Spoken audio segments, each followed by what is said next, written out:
അപ്പോൾ നമ്മൾ ഡിസ്കസ് ചെയ്തുകൊണ്ടിരുന്നത് UGC നെറ്റ് കൊമേഴ്സിൻ്റെ ക്വസ്റ്റ്യൻ പേപ്പർ ആയിരുന്നു. അപ്പോൾ നമ്മൾ കുറച്ചധികം ക്വസ്റ്റ്യൻസ് കഴിഞ്ഞ വീഡിയോസിലായിട്ട് ഡിസ്കസ് ചെയ്ത് കഴിഞ്ഞു. അപ്പോൾ നമുക്കതിൻ്റെ ബാക്കി നോക്കാം.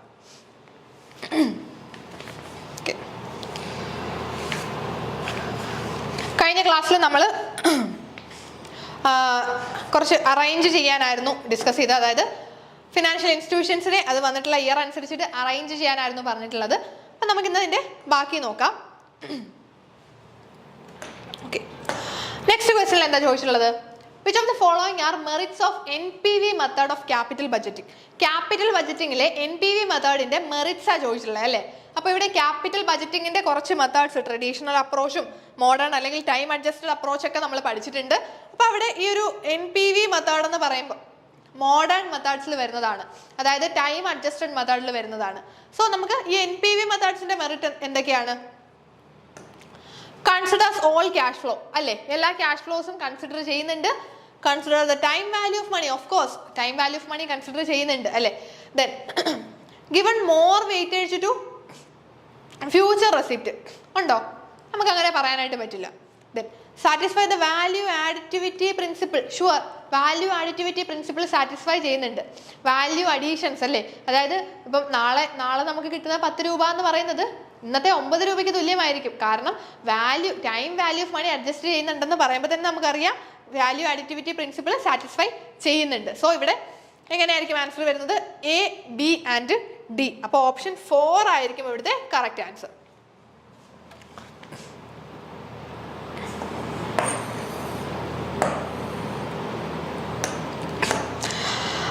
Next question. Which of the following is true with respect to working capital finance? Working capital finance നോക്കുവാണെങ്കിൽ ഏതായിരിക്കും കറക്റ്റ് ആയിട്ട് വരുന്നത്? Liquidity is higher in aggressive approach. ശരിയാണോ? അഗ്രസീവ് അപ്രോച്ചിൽ ലിക്വിഡിറ്റി ലോവർ ആയിരിക്കും. Okay. Profitability is higher in conservative approach. Profitability higher ആണോ? അല്ല. ഇവിടെ കൺസർവേറ്റീവ് അപ്രോച്ചിൽ ലിക്വിഡിറ്റി ആയിരിക്കും ഹയർ ആയിട്ട് വരുന്നത്. Okay. Liquidity is lower in matching approach നമുക്ക് പറയാനായിട്ട് പറ്റില്ല. പക്ഷേ profitability is higher in aggressive approach, അതായിരിക്കും അവിടുത്തെ റൈറ്റ് ആൻസർ. അതായത് ട്രൂ ആയിട്ട് വരുന്ന ഏതാണ്? Profitability is higher in aggressive approach. Aggressive അപ്രോച്ചിൽ പ്രോഫിറ്റബിലിറ്റി ഹയറും ലിക്വിഡിറ്റി ലോവറും ആയിരിക്കും. ഓക്കെ, ഇവിടെ ഓപ്ഷൻ 4 ആയിരിക്കും right answer. Okay, next question. Arrange the following steps of the process of hypothesis testing. Hypothesis ടെസ്റ്റിങ്ങിനെ അറേഞ്ച് ചെയ്യാനാണ് പറഞ്ഞേക്കുന്നത്. പ്രോപ്പർ ഓർഡറിൽ അറേഞ്ച് ചെയ്യണം. നമ്മൾ ഹൈപ്പോത്തസിസ് ടെസ്റ്റിങ്ങിന്റെ ഒക്കെ ഓർഡർ എപ്പോഴും പഠിച്ചു വെക്കുന്നതാണ്. ഫസ്റ്റ് എന്തായിരിക്കും ചെയ്യേണ്ടത്? Set up a null hypothesis and alternative hypothesis. അതല്ലേ ഫസ്റ്റ് സ്റ്റെപ്പ്? A അല്ലേ ഫസ്റ്റ് വരേണ്ടത്? A ഫസ്റ്റ് വരുന്ന എത്ര ഓപ്ഷൻ ഉണ്ട് നമുക്കിവിടെ? ഒരൊറ്റ ഓപ്ഷനേ ഉള്ളൂ. അപ്പൊ തന്നെ നമുക്ക് ആൻസറിലേക്ക് പോയിക്കൂടെ? ദെൻ നമുക്ക് ബാക്കി നോക്കാം. Then select the level of significance ആയിരിക്കും രണ്ടാമത് വരുന്നത്. പിന്നെ നമ്മൾ എന്ത് ചെയ്യണം? ടെസ്റ്റ് സ്റ്റാറ്റിസ്റ്റിക് ഏതാന്ന് കണ്ടുപിടിക്കണം. Then establish the decision rule 4 ആണ്. ഓക്കെ. ദെൻ ലാസ്റ്റ് ആണ് perform computation and draw conclusion. അപ്പൊ എങ്ങനെ വരും? A, D, C, B, E. A, D, C, B, E എന്നായിരിക്കും ഓപ്ഷൻ. സോ ഓപ്ഷൻ 1 ആണ് ഇവിടുത്തെ right answer.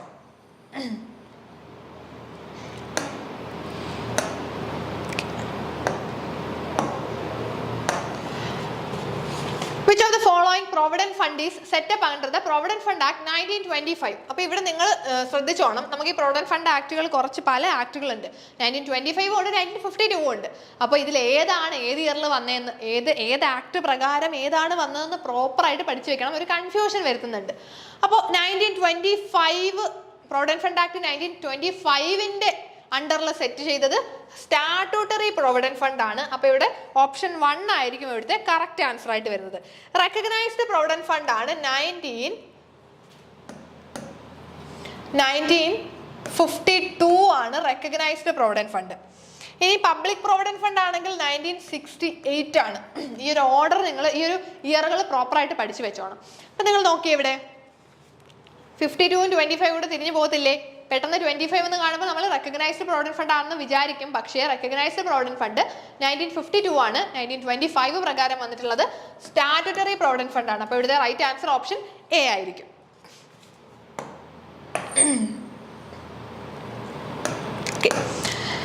Next question. Arrange the provisions section wise under the Companies Act 2013 in ascending order. Ascending order നമുക്കറിയാം, ചെറുതിന്ന് വലുതിലോട്ടായിരിക്കും ascending order. അപ്പൊ ഇവിടെ section wise ആയിട്ട് ഇപ്പൊ ഈ ക്വസ്റ്റ്യൻ കാണുമ്പോൾ നിങ്ങൾ എന്ത് വിചാരിക്കും?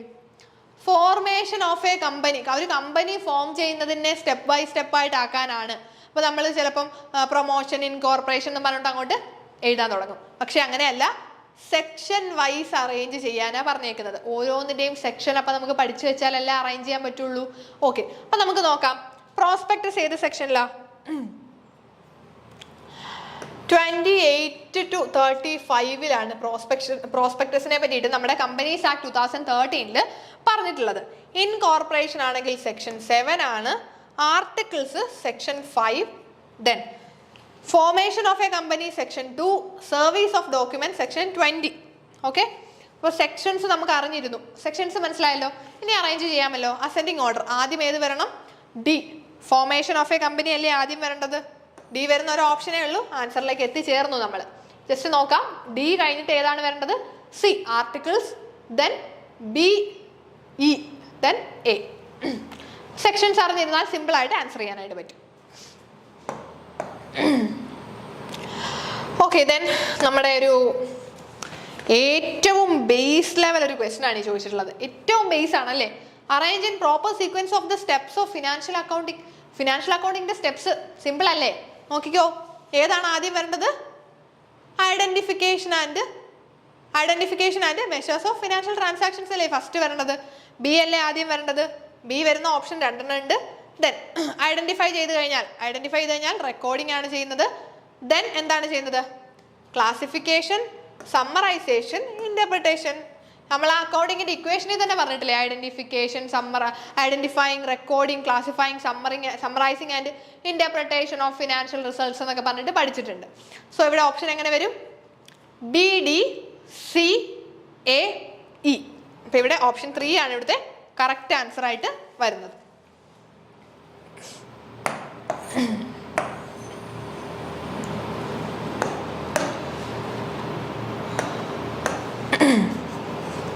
നെക്സ്റ്റ് ക്വസ്റ്റ്യൻ നോക്കാം. A particular combination of product, its price, methods of promotion, ways to make the product available. എന്താണ്? സിമ്പിൾ അല്ലേ? പ്രോഡക്റ്റ്, പ്രൈസ്, പ്രൊമോഷൻ, പ്ലേസ്, ഇതെല്ലാം വരുന്ന ഏതാണ്? മാർക്കറ്റിംഗ് മിക്സ് അല്ലേ? യെസ്, മാർക്കറ്റിംഗ് മിക്സ് അല്ലേ. നമ്മളുടെ 4 P's ഉണ്ട്, അതുപോലെ തന്നെ 7 P's ഉണ്ട്. അങ്ങനെ കുറച്ച് മാർക്കറ്റിംഗ് മിക്സ് ഒക്കെ നമ്മൾ പഠിച്ചിട്ടുണ്ട്. അപ്പൊ ഈ combination of product, price, promotion എന്നൊക്കെ പറഞ്ഞാൽ തന്നെ നമുക്കറിയാം marketing mix. Option 3 is the right answer. Next ക്വസ്റ്റ്യനിലോട്ട് വരുവാണെങ്കിൽ, who held that both demand and supply were equally important in determining the price of the product. പ്രോഡക്റ്റിന്റെ പ്രൈസ് ഡിറ്റർമൈൻ ചെയ്യുന്ന സമയത്ത് ഡിമാൻഡിനും സപ്ലൈക്കും equal importance ഉണ്ട് എന്ന് പറഞ്ഞിരിക്കുന്നത് ആരാണ്? Yes, Alfred marshal. അപ്പൊ നമുക്ക് ആൽഫ്രഡ് മാർഷൽ ആണ് പറഞ്ഞിട്ടുള്ളത് demand and supply were equally important in determining the price of the product. Okay, next question നോക്കാം. When both average revenue and marginal revenue are in straight line shape, average revenue, marginal revenue straight line ആണെങ്കിൽ marginal curve will cut the distance between average revenue and y axis in the middle. Yes, അപ്പോൾ average revenue, marginal revenue straight line ആണെങ്കിൽ marginal curve നമ്മുടെ average revenue കർവിന്റെയും y ആക്സിസിനെയും cut ചെയ്യുന്നത് മിഡിലിൽ വെച്ചായിരിക്കും. So option A അല്ലെങ്കിൽ 1 is the right answer. Next question നോക്കാം. What is not a key element of consumer psychology and pricing? Consumer psychology and പ്രൈസിംഗിലെ കീ എലമെന്റ്സ് ഏതൊക്കെയാണെന്ന് അറിഞ്ഞിരുന്നാൽ ഏതൊക്കെ അല്ല എന്ന് അറിയാൻ പറ്റും. Reference pricing, image pricing, pricing cues ഒക്കെ നമുക്ക് അറിയാം അല്ലെ? അതൊക്കെ നമ്മുടെ കൺസ്യൂമർ സൈക്കോളജി ആൻഡ് പ്രൈസിംഗിലെ വരുന്ന എലമെന്റുകളാണ്. അപ്പൊ അതിൽ വരാത്തത് ഏതാണ്? Pricing indifference band. സോ ഇതായിരിക്കും നമ്മുടെ ഓപ്ഷൻ ബി ആണ് അവിടുത്തെ കറക്റ്റ് ആൻസർ. നെക്സ്റ്റ് ക്വസ്റ്റ്യൻ വളരെ സിമ്പിൾ ബേസിക് ലെവൽ ക്വസ്റ്റ്യൻ. നോക്കിയേ, തിയറീസും പ്രൊപ്പൗണ്ടേഴ്സും ചോദിച്ചേക്കുന്നത്. ആ തിയറീസ് പോലും എത്ര ഫെമിലിയർ ആണ് നമുക്ക്. തിയറി ഓഫ് കമ്പാരിറ്റീവ് അഡ്വാൻറ്റേജ് ആരാണ്? വേണ്ട, ഒന്നും വേണ്ട. ഇനി നിങ്ങൾക്ക് തിയറി ഓഫ് അബ്സല്യൂട്ട് അഡ്വാൻറ്റേജ് അറിയത്തുള്ളൂ എങ്കിൽ പിന്നെ എന്നാൽ പോലും നമുക്ക് ആൻസറിൽ എത്താം. തിയറി ഓഫ് അബ്സല്യൂട്ട് അഡ്വാൻറ്റേജ് ആരാണ്? Adam Smith. ഓപ്ഷൻ ഡി 3 വരണം. ഓപ്ഷൻ ഡി 3 വരുന്ന ഒറ്റ ആൻസറേ നമുക്ക് ഇവിടെ ഉള്ളൂ. ഓപ്ഷൻ 2 ആണ് ഇവിടുത്തെ റൈറ്റ് ആൻസർ. ഇനി അബ്സല്യൂട്ട് അഡ്വാൻറ്റേജ് മാത്രമേ അറിയത്തുള്ളെങ്കിൽ നിങ്ങൾക്ക് ആൻസർ ചെയ്യാനായിട്ട് പറ്റും. ബാക്കി നോക്കാം. കമ്പാരിറ്റീവ് അഡ്വാൻറ്റേജ് ആരാണ്? David Ricardo. Then competitive advantage ആരാണ്? ബി വരുന്നത് 1. സി ഫോർ പർച്ചേസിംഗ് പവർ സ്റ്റഫ് കാസൽ. ബി 1. ഓക്കെ, അപ്പോൾ ഇവിടെ നമ്മുടെ ആൻസർ ആയിട്ട് എന്ത് വരും? Theory of comparative advantage David Ricardo, competitive advantage Michael Porter, purchasing power parity ഗുഡ്സ് Cassel, then theory of absolute advantage Adam Smith. അപ്പോൾ ഓപ്ഷൻ ബി ആണ് ഇവിടുത്തെ correct answer.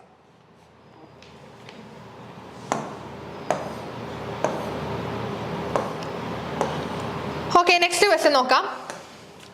Which of the following is correct for the formation of a company under section 3 of the Companies Act? Companies Actന്റെ section 3 പ്രകാരം formation of a company ഇതിൽ ഏതൊക്കെയാണ് correct ആയിട്ട് വരുന്നത്? 7 or more person where the company formed is a public company. Public company ആണെങ്കിൽ minimum എത്ര പേര് വേണം? Public company ആണെങ്കിൽ 7 or more person മിനിമം വേണം. ശരിയാണ്. 2 or more person where the company is a private company. Private company ആണെങ്കിൽ എത്ര പേര് വേണം? മിനിമം 2 or more person വേണം. അതും ശരിയാണ്. 1 person where the company to be formed is 1 person company. 1 person company ആണെങ്കിൽ എത്ര പേര് വേണം? മിനിമം ഒരാൾ അല്ലെ? മിനിമം അല്ല, നമുക്ക് 1 person മതിയാകും 1 person company. 5 or more person where the company is to be a public company. Public company ആണെങ്കിൽ 5 or more ആണോ? അല്ല, പബ്ലിക് കമ്പനി ആണെങ്കിൽ 7 or more person ആണ് വേണ്ടത്. ഡി കറക്റ്റ് അല്ല. അപ്പോൾ എ, ബി ആൻഡ് സി ആണ് ഇവിടുത്തെ കറക്റ്റ് ആൻസർ. ഓപ്ഷൻ 3 ആയിരിക്കും റൈറ്റ് ആൻസർ.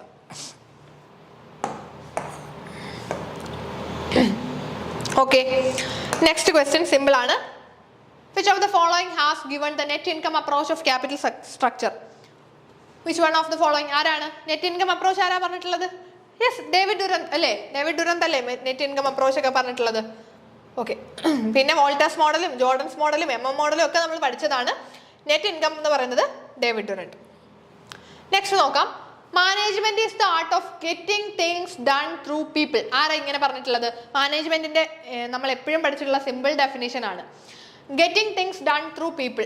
ആര് പറഞ്ഞാണ്? Mary Parker Follett. Mary Parker Follett ആണ് പറഞ്ഞിട്ടുള്ളത് management is the process of getting things done through people. Okay, next ഒരു ക്വസ്റ്റ്യൻ നോക്കാം.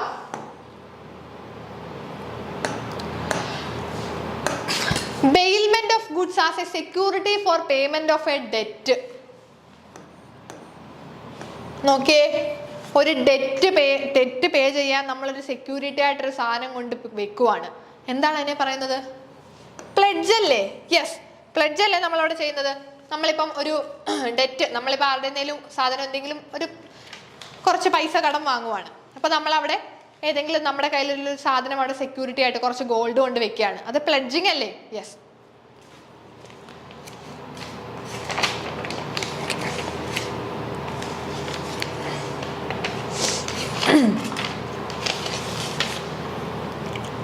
നെക്സ്റ്റ് നോക്കാം. A card is drawn from a pack of playing card. What is the probability of drawing a king or red? നോക്കി, ഇവിടെ ഒരു card ഗെയിമിനെ പറ്റിയിട്ടാണ് പ്രോബബിലിറ്റിയാണ് പറഞ്ഞിട്ടുള്ളത്. നമ്മളൊരു pack of കാർഡിൽ നിന്നും ഒരു കാർഡ് എടുക്കുവാണ്. അങ്ങനെയാണെങ്കിൽ ഒരു കിങ്ങോ റെഡോ കിട്ടാനുള്ള പ്രോബബിലിറ്റി എത്രത്തോളമാണ്? അപ്പോൾ നമുക്കിവിടെ ഫസ്റ്റ് അറിയണം ടോട്ടൽ ഒരു പാക്ക് ഓഫ് പ്ലേയിങ് കാർഡിൽ മൊത്തത്തിൽ എത്ര കാർഡ്സ് ഉണ്ട്? യെസ്, 52 കാർഡ്സ് ഉണ്ട്. അതിലെ കിങ് കാർഡ്, കിങ് എത്ര എണ്ണം ഉണ്ട്? റെഡ് എത്ര എണ്ണം ഉണ്ട്? കിങ് 4 ആണ്. റെഡ് എത്രയാണ്?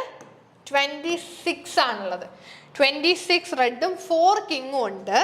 പക്ഷേ ഇവിടെ റെഡ് കിങ് എന്ന് പറഞ്ഞിട്ട് വരുന്നുണ്ട് അല്ലേ? എത്ര എണ്ണം ഉണ്ട്? 2 എണ്ണം. അതായത് കിങ് 4 എണ്ണം ഉണ്ട്, റെഡ് 26 എണ്ണം ഉണ്ട്. പക്ഷേ ഈ കിങ്ങിൽ തന്നെ റെഡ് 2 എണ്ണം വരുന്നുണ്ട്. ഓക്കെ, അപ്പൊ നമുക്കിവിടെ ഫേവറബിൾ കാർഡ്സ് എത്ര എണ്ണം വരും?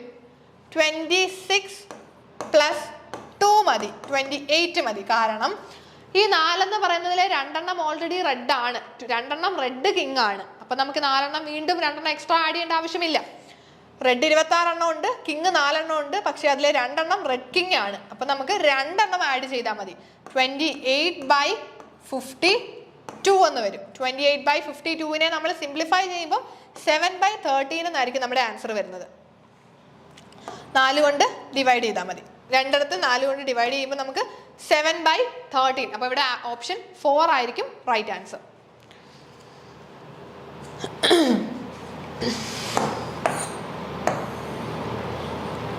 Okay, next question നോക്കാം.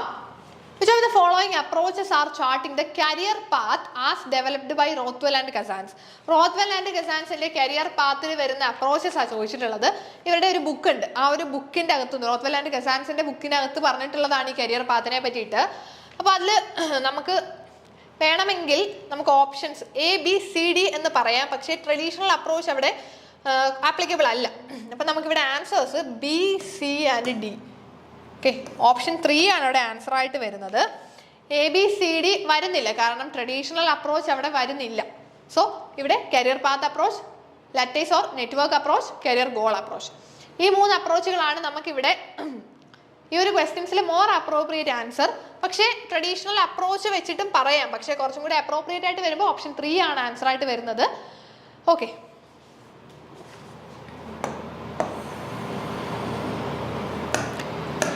next question. Arrange the following procedure of e-filing of income tax return. Income tax return ന്റെ e-filing ന്റെ പ്രൊസീജിയേഴ്സിനെ അറേഞ്ച് ചെയ്യാനാണ് പറഞ്ഞിട്ടുള്ളത്. അപ്പോൾ നമ്മൾ ആദ്യം എന്തായാലും രജിസ്റ്റർ ചെയ്യണം അല്ലേ? രജിസ്റ്റർ ചെയ്തിട്ടായിരിക്കുമല്ലോ ലോഗിൻ ചെയ്യുന്നത്. ഓക്കെ, അപ്പോൾ BA എന്ന് വരുന്ന 2 ഓപ്ഷൻസ് ഇവിടെ ഉണ്ട്. നെക്സ്റ്റ് എന്താണ്? Downloading utility and preparing return. ആ റിട്ടേൺ ഫോം ഡൗൺലോഡ് ചെയ്യണം. ഇപ്പോൾ ITR 1 ആണോ 2 ആണോ, അത് ആ ഒരു സ്പെസിഫൈഡ് അസസി അനുസരിച്ചിട്ട് നമ്മൾ ഏതാണോ നമ്മുടെ ഫോം അത് ഡൗൺലോഡ് ചെയ്യുക. ദെൻ 4 അതാണ് ഈ ഫയലിംഗ് ഓഫ് റിട്ടേൺ. ഫയൽ ചെയ്തതിന് ശേഷമാണ് നമ്മൾ വെരിഫിക്കേഷൻ ചെയ്യുന്നത്. അതായത് ആധാർ OTP ഒക്കെ ഉപയോഗിച്ച് നമുക്ക് വെരിഫൈ ചെയ്യാനായിട്ട് പറ്റും. സോ ഇവിടെ ഫയൽ ചെയ്തതിന് ശേഷമാണ് വെരിഫൈ ചെയ്യേണ്ടത്. അപ്പോൾ BADEC ഓപ്ഷൻ 1 ആണ് റൈറ്റ് ആൻസർ ആയിട്ട് വരുന്നത്. ഈ സെയിം ആൻസർ 2020 ഒക്ടോബർ ഷിഫ്റ്റ് 1 ചോദിച്ച അതേ ക്വസ്റ്റ്യൻ റിപ്പീറ്റ് ആണ് ഇവിടെ വന്നിട്ടുള്ളത്. സോ ഇവിടെ ആൻസർ ആയിട്ട് വരുന്നത് ഓപ്ഷൻ 1 ആയിരിക്കും. ഓക്കെ, നെക്സ്റ്റ് ക്വസ്റ്റ്യൻ നോക്കാം. Which of the following statements are correct about regional rural bank? Regional rural bank RRBകളെ പറ്റിയിട്ട് ഇതിൽ ഏതാണ് കറക്റ്റ് ആയിട്ട് വരുന്നത്? First RRB established on October 2, 1975 correct ആണ്. RRB ആക്ട് 1976 ഈസ് ആപ്ലിക്കബിൾ, അതും ശരിയാണ്. Minimum paid up capital of RRB 10 crore ശരിയാണോ? നോ, അവിടെ നമുക്കത് പ്രോപ്പറായിട്ട് ശരിയല്ല. Minimum paid up capital of RRB 10 crore അല്ല. Service of RRB are not available in the state of Goa and Sikkim ശരിയാണ്. ഗോവയിലും സിക്കിമിലും RRBs ഇല്ല. അത് കൂടുതലും അർബനൈസ്ഡ് ഏരിയാസ് ആണ്. അതുകൊണ്ട് തന്നെ അവിടെ RRBs ഇല്ല. Then RRB are owned by central government, state government and sponsored bank. അതിന്റെ proportion central government 50%, state government 15%, sponsor bank 35%. അതും ശരിയാണ്. അപ്പോൾ AB ആൻഡ് DE ഓപ്ഷൻ 3 ആണ് അവിടുത്തെ കറക്റ്റ് ആൻസർ ആയിട്ട് വരുന്നത്. ABDE. സോ ഇതാണ് നമ്മുടെ RRBയെ പറ്റിയിട്ടൊക്കെ നമ്മൾ ഡീറ്റെയിൽഡ് ആയിട്ട് പഠിച്ചിട്ടുണ്ടല്ലേ. നമ്മുടെ ക്ലാസ്സസിലൊക്കെ ഒരുപാട് വീഡിയോസിൽ നമ്മൾ RRBയെ പറ്റിയിട്ടൊക്കെ പറഞ്ഞിട്ടുണ്ട്. സോ ആൻസർ വരുന്നത് ഓപ്ഷൻ C ആയിരിക്കും. നെക്സ്റ്റ് ക്വസ്റ്റ്യൻ നമ്മുടെ ഇൻകം ടാക്സ് ആണ്. ഇൻകം ടാക്സിലെ ഡിഡക്ഷൻസ് ആണ് ചോദിച്ചിട്ടുള്ളത്. 80DDB, 80E, 80GG, GGB. അപ്പോൾ ഇവിടെ നിങ്ങൾക്ക് ഈ ഒരു സെക്ഷൻ വൈസ് അറിയാമെങ്കിൽ സിമ്പിൾ ആയിട്ട് കണക്ട് ചെയ്യാം. DDB എന്താണ്? Deduction in respect of medical treatment ആണെന്ന് നമുക്കറിയാം അല്ലേ. മെഡിക്കൽ ട്രീറ്റ്മെന്റ് ആണ്. അപ്പോൾ A4 വരുന്ന ഓപ്ഷൻ ഇതിൽ ഏതുണ്ട്? A4 വരുന്ന ഒറ്റ ഓപ്ഷനേ ഉള്ളൂ. ഓപ്ഷൻ 3 ആയിരിക്കും ഇവിടുത്തെ റൈറ്റ് ആൻസർ. ബാക്കിയും കൂടി നോക്കാം. E എന്ന് പറയുന്നത് എന്താണ്? ഈ deduction four interest paid on loan for higher education. Yes. Then GG എന്ന് പറയുമ്പോൾ എന്താണ്? Rent paid. C എന്ന് പറയുന്നത് 2 വരും, D 1 വരും. GGB deduction in respect of contribution given by companies to political party. ഇവിടെ നമുക്ക് ഈ ഒരു ഓപ്ഷൻ 80D ഒക്കെ വരുന്നത് ഡിസീസസ് അല്ലെങ്കിൽ മെഡിക്കൽ റിലേറ്റഡ് ആണെന്നൊക്കെ പഠിച്ചു വെച്ചാൽ ഡിയുടെ എല്ലാം മെഡിക്കൽ റിലേറ്റഡ് ആണ്. അപ്പോൾ ഡി എന്ന് പറയുമ്പോൾ ഡിസീസ് എന്നൊക്കെ ഒന്ന് ചിന്തിച്ചാൽ മതി. ചെറിയൊരു ഷോർട്ട് കട്ട് ആണ്. പിന്നെ E എന്ന് പറയുമ്പോൾ എഡ്യൂക്കേഷൻ ആണ്. ഓക്കെ, അപ്പം അങ്ങനെ ജസ്റ്റ് ഒരു ചെറിയൊരു ട്രിക്ക് ഞാൻ പറഞ്ഞു തന്നേ ഉള്ളൂ. ഓക്കെ, അപ്പോൾ ഇവിടെ ആൻസർ വരുന്നത് ഓപ്ഷൻ 3 ആയിരിക്കും right answer. Next question. Bank overdraft payable on demand should be treated as cash and cash equivalent according to which one of the following accounting standard? ഏത് അക്കൗണ്ടിംഗ് സ്റ്റാൻഡേർഡ് പ്രകാരമാണ് bank overdraft പേയബിളിനെ cash and cash equivalent ആയിട്ട് treat ചെയ്യാൻ പറഞ്ഞിട്ടുള്ളത്? Yes, AS India AS 7 പറഞ്ഞിട്ടുള്ളത്. Okay, so option B is the right answer.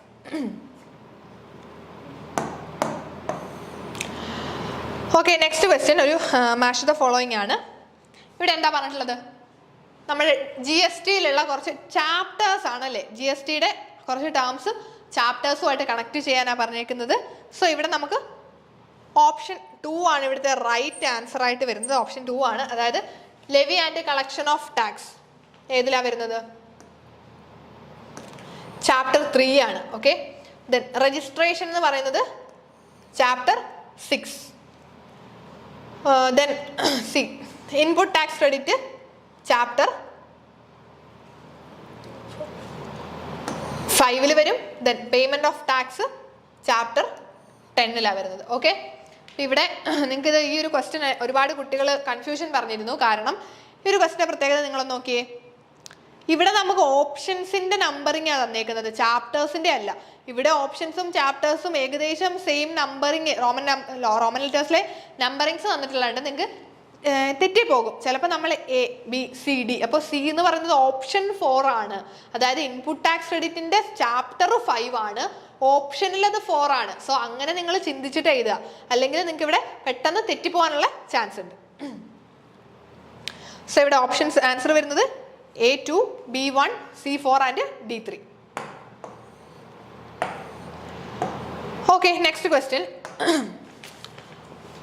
A committee was set up in 1993 under the chairmanship of R.N. Malhotra to evaluate which one of the following. ഇതിലേതാണ് Malhotra committee ഒക്കെ നമ്മൾ പഠിച്ചിട്ടില്ലേ ബാങ്കിങ്ങിൽ, ഇൻഷുറൻസിൽ വരുമ്പോൾ. അപ്പോൾ Malhotra committee എന്തിൽ related ആണ്? Insurance ഇൻഡസ്ട്രിയിലാണ് Malhotra committee വരുന്നത്. So Malhotra committee എന്ന് കേൾക്കുമ്പോൾ തന്നെ ഇൻഷുറൻസ് ഇൻഡസ്ട്രി റിലേറ്റഡ് ആണെന്ന് ഓർത്തോളാം. ഓപ്ഷൻ 4 ആണ് right answer. Okay, next question. Two regression coefficient are byx minus 6/9, bxy minus 3/7. Which one of the following is the value of correlation? Correlationന്റെ value ചോദിച്ചേക്കുന്നത്. അപ്പോൾ value of correlation കാണണമെങ്കിൽ എന്ത് ചെയ്യണം? Root of byx bxy എന്ന് വരും, അതായത് root of -6/9 to -3/7. Minus ഇവിടെ കോമൺ ആണ്, എല്ലാത്തിനും വരുന്നതാണ്. ഓക്കെ, അപ്പോൾ ഇതിൻ്റെ ആൻസർ എങ്ങനെ വരും? റൂട്ട് ഓഫ്, നമുക്കൊന്ന് സിംപ്ലിഫൈ ചെയ്യാം, 3 വെച്ച് ചെയ്യാം. അപ്പോൾ ഇവിടെ എങ്ങനെ 3 വെച്ച് സിംപ്ലിഫൈ ചെയ്യുമ്പോൾ -2/3 ഇൻറ്റു 3/7. ഓക്കെ, നേരിട്ട് മൾട്ടിപ്ലൈ ചെയ്യാം, അല്ലെങ്കിൽ 3യും 3യും നമുക്ക് കട്ട് ചെയ്തും മാറ്റാം. അപ്പോൾ ഇവിടെ എങ്ങനെ വരും? നേരിട്ടൊന്ന് മൾട്ടിപ്ലൈ ചെയ്ത് നോക്കിയേ, 6/21, റൂട്ട് ഓഫ് 6/21. റൂട്ട് 6/21 എന്ന് പറയുന്നത് എന്താണ്? 0.5345. അപ്പോൾ ഇവിടെ ഓപ്ഷൻ 3 ആണ് ഇവിടുത്തെ കറക്റ്റ് ആൻസർ, 0.5345. മൈനസ് വരത്തില്ല, കാരണം നമ്മളിവിടെ മൾട്ടിപ്ലൈ ചെയ്യുമ്പോഴത്തേക്കിന് രണ്ട് നെഗറ്റീവ്സ് മൾട്ടിപ്ലൈ ചെയ്യുമ്പോഴത്തേന് അത് പോസിറ്റീവ് ആകും. So 0.5345, option 3 is the right answer. Okay, next question നോക്കാം. സെൻസിറ്റിവിറ്റി അനാലിസിസ്, റിസ്ക് അനാലിസിസിനെ പറ്റിയിട്ടാണ് പറഞ്ഞിട്ടുള്ളത്. Sensitivity, scenario, simulation, decision tree. ഈ 4 അനാലിസിസും അതിൻ്റെ മീനിങ്ങാണ് ചോദിച്ചിട്ടുള്ളത്. അപ്പോൾ ഇവിടെ സെൻസിറ്റിവിറ്റി അനാലിസിസ് നോക്കിയേ. ഓക്കെ, നമുക്ക് നോക്കാം. സെൻസിറ്റിവിറ്റി അനാലിസിസ് എന്ന് പറയുമ്പോൾ എന്താണ്? Analysing the project NPV for a given change in one variable at a time. ഒരു വേരിയബിളിൽ ചേഞ്ച് വരുമ്പോൾ ഉണ്ടാകുന്ന ചേഞ്ചസ് ആണല്ലേ, ഓരോന്നിൻ്റെയും സെൻസിറ്റിവിറ്റീസ് ആണ്. സോ നമുക്കവിടെ ഓപ്ഷൻ 3 ആണ് നമുക്ക് എയിൽ വരുന്നത്. ദെൻ ഏതാണ്? Scenario analysis. സിനേറിയോ അനാലിസിസ് എന്ന് പറയുമ്പം analysing the project NPV for a given change in combination of a variable ആയിരിക്കും. ദെൻ സിമുലേഷൻ ഉണ്ട്, ഡിസിഷൻ ട്രീ ഉണ്ട്. സിമുലേഷൻ അനാലിസിസ് ആണ് a computer generate a very large number of scenario according to the probability distribution of a variable. Then decision tree analysis ആണ്. It provide a way to present different possibilities so that we can B sure that decision can make today. So ഇവിടെ അപ്പോൾ നമുക്ക് answer ആയിട്ട് വരുന്നത് എന്താണ്? A3 വരണം, B4, C1 and D2.